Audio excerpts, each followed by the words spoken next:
China की यह खबर है कि चीन के अंदर वहां के पूर्व उप केंद्रीय बैंक गवर्नर फॉन रिफेई को रिश्वत लेने के मामले में मौत की सजा सुनाई गई है, जिसमें 2 साल की मोहलत उनको दी गई है। ये जानकारी चीनी मीडिया ने गुरुवार को दी है।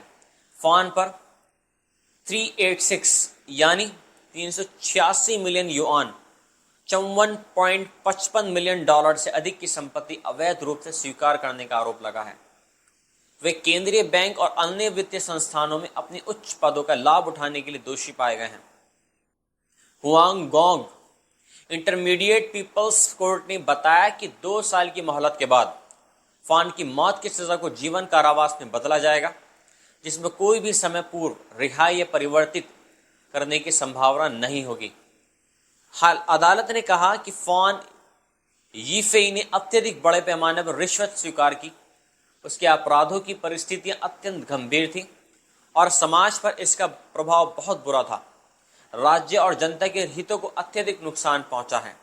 फॉन, जो 60 वर्ष के हैं और पिछले 1 दशक में राष्ट्रपति शी जिनपिंग के भ्रष्टाचार विरोधी अभियान के तहत गिरफ्तार होने वाले पीपल्स बैंक ऑफ चाइना के सबसे ऊंचे अधिकारी थे। फॉन को 2022 के अंत में चीनी अधिकारियों द्वारा जांच के तहत रखा गया था और 2023 में कम्युनिस्ट पार्टी से निकाला गया। हाल के महीनों में चीन के भ्रष्टाचार निरोधक निगरानी निकाय ने वित्तीय क्षेत्र पर एक बड़ा क्रैकडाउन शुरू किया। इसमें देश के कुछ सबसे बड़े नाम शामिल हैं।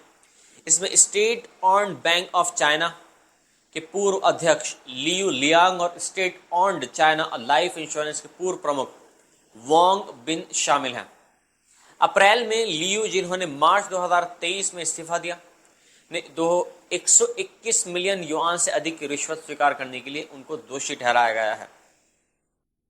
चीन एवरब्राइट ग्रुप के पूर्व अध्यक्ष तांग शुआंग निंग पर भी रिश्वत और भ्रष्टाचार के आरोप लगाए हैं।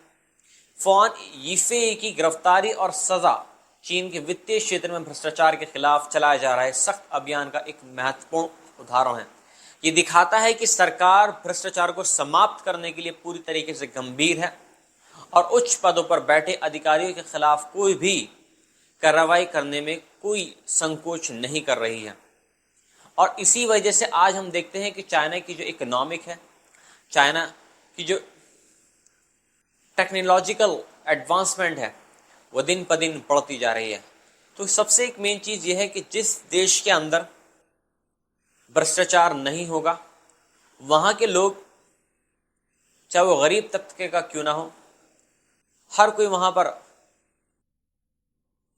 एक कारोबार उसके हाथ में होगा, चाहे वो मेहनत मजदूरी वाला आदमी ही क्यों ना हो, उसके पास में उसका पैसा होगा, उसके पास में उसकी फ्रीडम होगी और कोई इस तरह का काम नहीं होगा कि जहाँ पर उसको शर्मिंदगी उठानी पड़े।